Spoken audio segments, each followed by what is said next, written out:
evening, beloveds. As I warned you yesterday, it is almost 9 o'clock at night.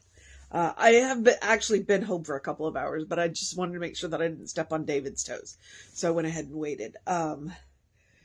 Because, I'm so sorry. It was Barbarian Weekend. And, I think it was a good day. It started out kind of quiet, and kind of slow for us. I mean, it's Barbarian Weekend and we sell Victorian corsets and, Victorian men's vests and things like that. But then all of a sudden it's like, I don't know what happened, and it got busy and it was wonderful. And it was great. And I hope that Laura made plenty of money this weekend. Cause I know the first 3 weekends were kinda, so, and hopefully the next 2 will continue to be good. So, and I'm going to do tomorrow's again at night instead of in the morning. I'm skipping church tomorrow. Oh no. At 11 o'clock tomorrow, instead of being at CLC, I will be in the King's Feast Hall. I think since, the year we got married, we have gone to the King's Feast every year, except for the last 2. Obviously in 2020, we didn't go because we didn't go to fair at all. And in 2021, they limited their shows. So we ended up doing the Traveler's Feast instead of going to the Feast Hall. But this year we were able to get tickets and we're going to the King's Feast tomorrow. So, which is what's going on with me. I hope things are going well with all of y'all. But you're not necessarily here to listen to me ramble about what's going on in my life. That's just bonus, right? What you are here for is a reading in Beyond Appearances, and it is November 12th. Our title is God is My Sufficiency. And I thought this was that sounds like an Ernest Holmes title, and it's not. It's Oswald Jefferson is who our writer is today. Okay, so a person's life consisteth not in the abundance of things which they possess. I don't like that. I'm just lousy at reading them. That's why I don't like them. Okay. And that is Luke 12:15. And the second quote is, we cannot come unto the Spirit which art in heaven except through our own nature. Right here, through our own nature, is the gateway and the path which leads to illumination. And that is The Science of Mind, page 358.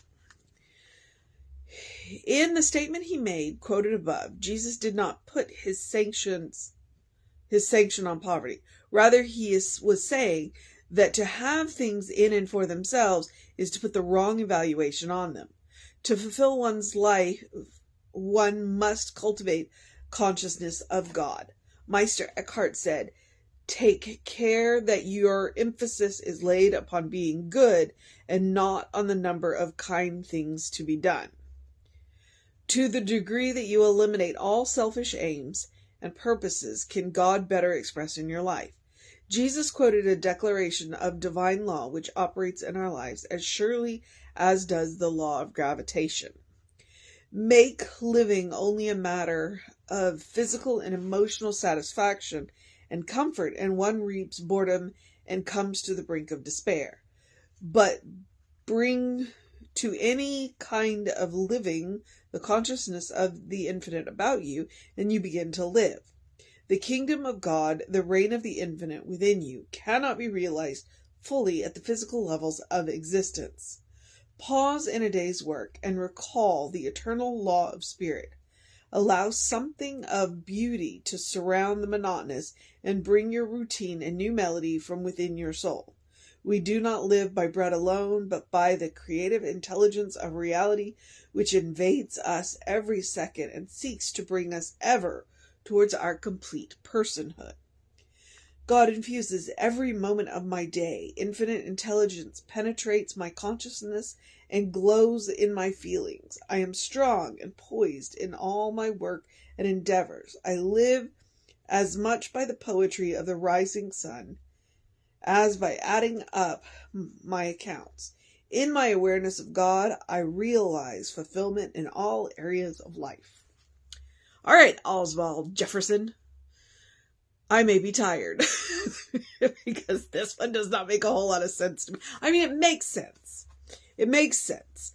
And what I will say, really honestly, is what struck me the most is the Meister Eckhart quote: "Take care that your emphasis is laid upon being good and not on the number or kind of things to be done."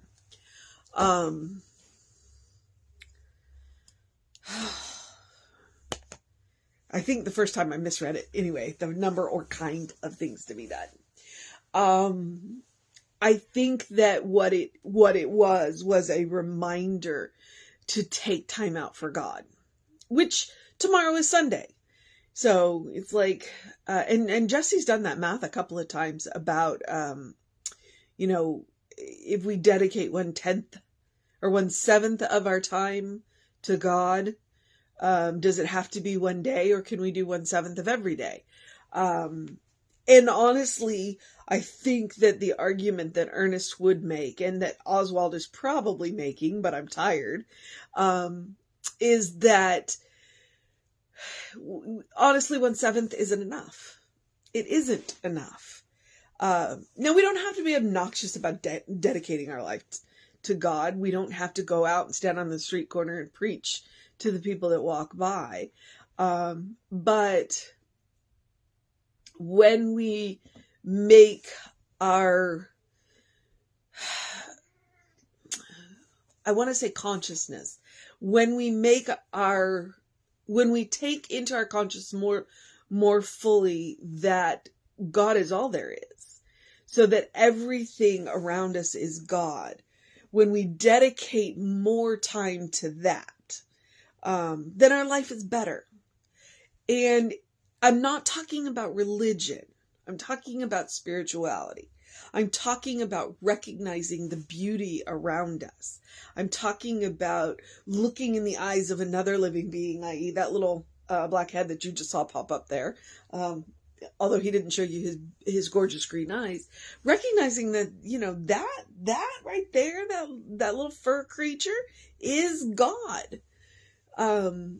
And he's a gift of God, and he's a gift of God to me, and how he makes my life better just by being who he is. And when we recognize who we are, that we are literally God in action, we are the loving hearts of God. We are the listening ears of God. We are the holding arms of God. Literally, we are God in motion. We are spirit in motion. When we recognize that about ourselves, and as importantly, I'm not going to say more importantly, but as importantly, that we recognize that everyone else is the same thing, that they are God in motion. And when we recognize that, our life tends a little bit better. It trends a little bit better because we look at each other and we see the answers to our prayers. Because we recognize that we can be the answer to our own prayers. But we also recognize that other people can be the answers to our prayers. Now, do not get that confused with the idea of, I'm praying for somebody to love and the first person that walks into my life. That's not the same thing, all right? Just because somebody walks into your life doesn't mean they're the answer to your prayers. But they could be there to push you along your way to the answers to your prayers. Okay? So just because somebody's there doesn't mean they are the answer. They may be there to push you to it. And so when we make God more of a focus, and it's not necessarily making God the focus, but recognizing that it's all God, It's like God doesn't have to be the focus because there's nothing but God. So recognizing the God consciousness around us, the Godness around us, and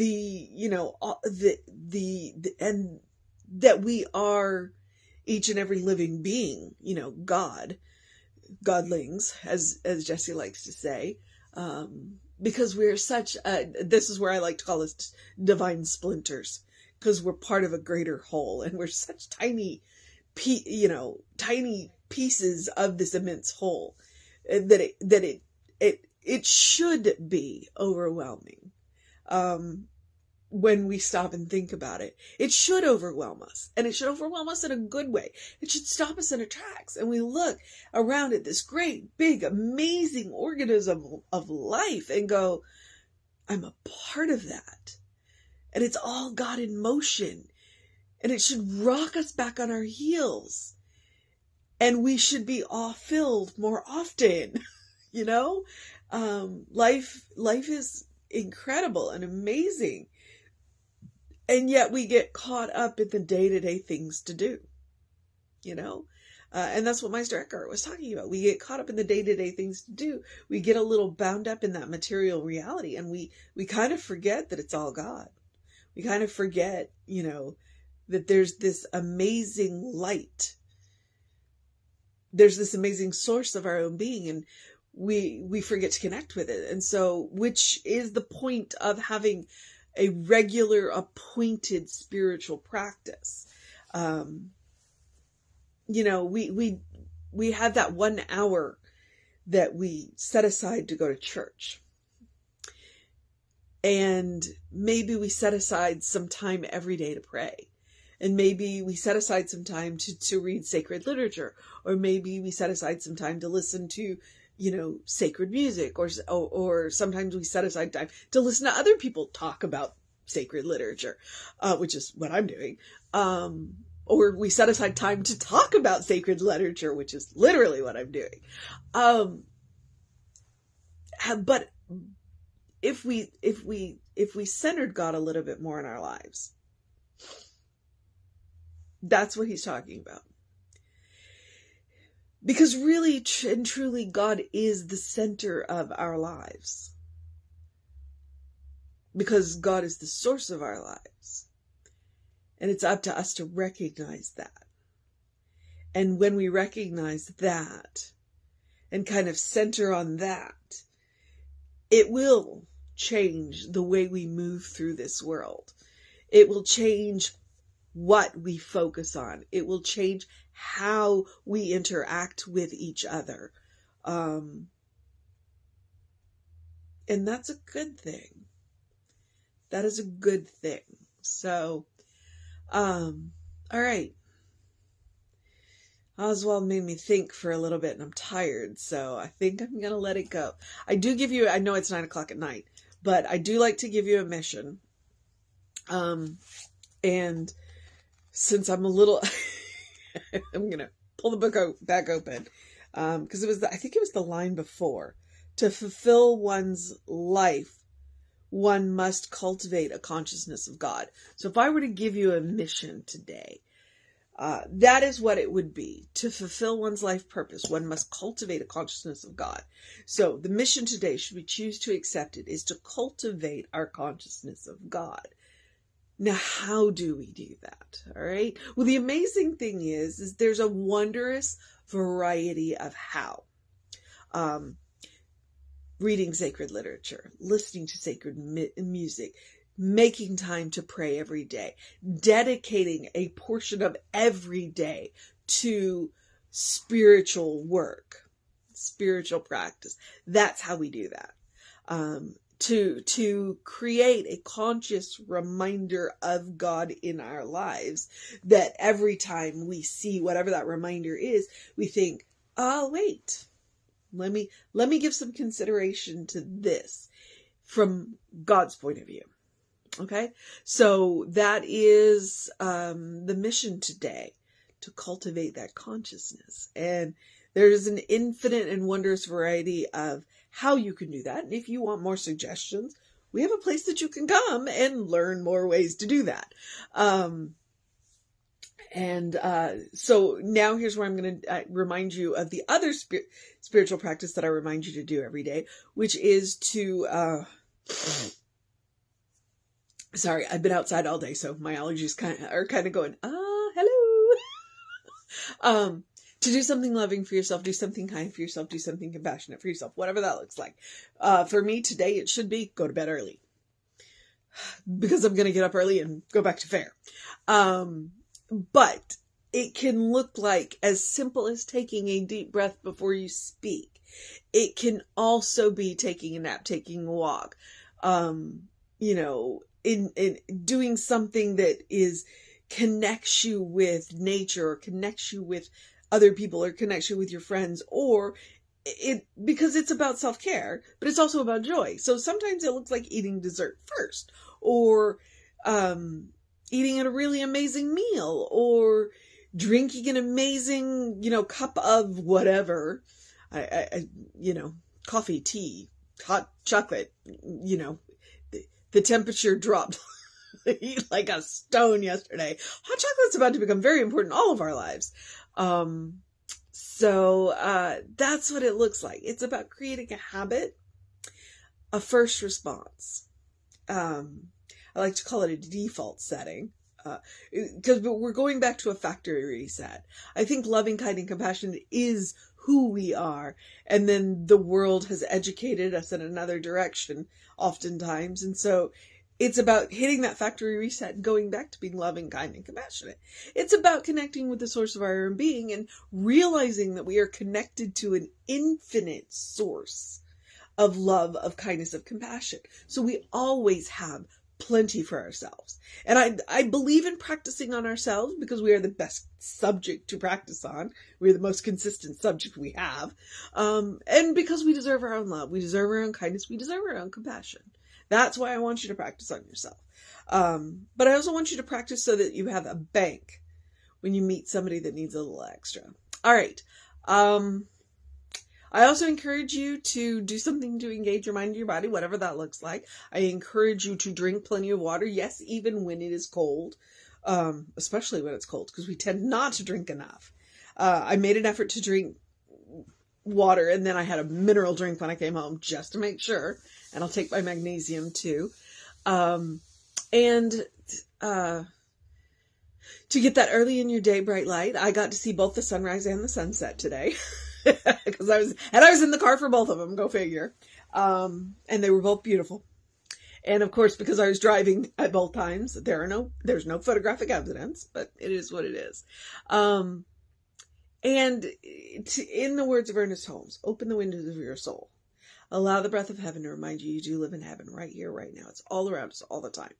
That is what Oswald was talking about today. When we make God the center of our consciousness, when we center God in our consciousness, then we see that heaven isn't a place. It's a state of mind. It's a state of consciousness. And when it is a state of mind or a state of consciousness, then absolutely we can create it any place. And that is the magic. I like to call it our superpower. But it's part of the magic of being human. It's like we have the ability to create it for ourselves by recognizing it's a state of mind. And one of the ways we do that is by centering our consciousness on God, or God centering our consciousness. Okay. Yeah. Here's the social media part. We are Creative Life Spiritual Center, Creative Life Spark. I'm the running Rev Ryan on the social medias that I am on. If you want to know what's going on with the center, then email info@creativelife.org. That'll get you on the constant contact. And that will, the hot links are hot. Yeah, the hot links are hot. Reverend Jesse works very hard on that email. And so it's totally worth being on. Book studies are things that are constantly going on. You can drop in and out of those. There's usually a rotation of classes going on. And whatever else there was that I was going to say, yeah, it's gone in the ether of it's time. It's nighttime. Whatever else? Yeah, no. Okay, so I know it's late, but I know Jeffrey watches this in the morning, so even though I'm doing it at 9 o'clock at night, he's going to see it early in the morning. So I'm going to encourage you to have a great day, a wondrous day, a fantastic day, a magical day, an enchanting day, a wonder-filled day, an awesome day, a great day. I think that's where I started. A good day. And if that is too much pressure, simply have a day, because you are enough just as you are. You are a beloved child of God. You are a divine spark. You are wonderful. And God is well pleased and well represented in you. All right? I know it on faith. I know it on faith. So, Reverend David will be on around 5 p.m. with you. And again, because I'm taking a play day with my husband, it's to celebrate our 23rd anniversary, even though it was a month ago. And actually, we've been together for 30 years. Wow. Yeah, because I met that boy in 1992. 30 years.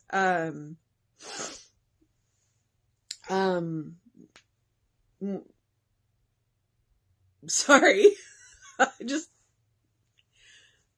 We're going to take a day off and go play. So I will see you around 9 p.m. again tomorrow. And then I will be back to regularly scheduled at 9 a.m. on Monday morning. All right, beloveds, take care of yourself. Know that you are loved. Always.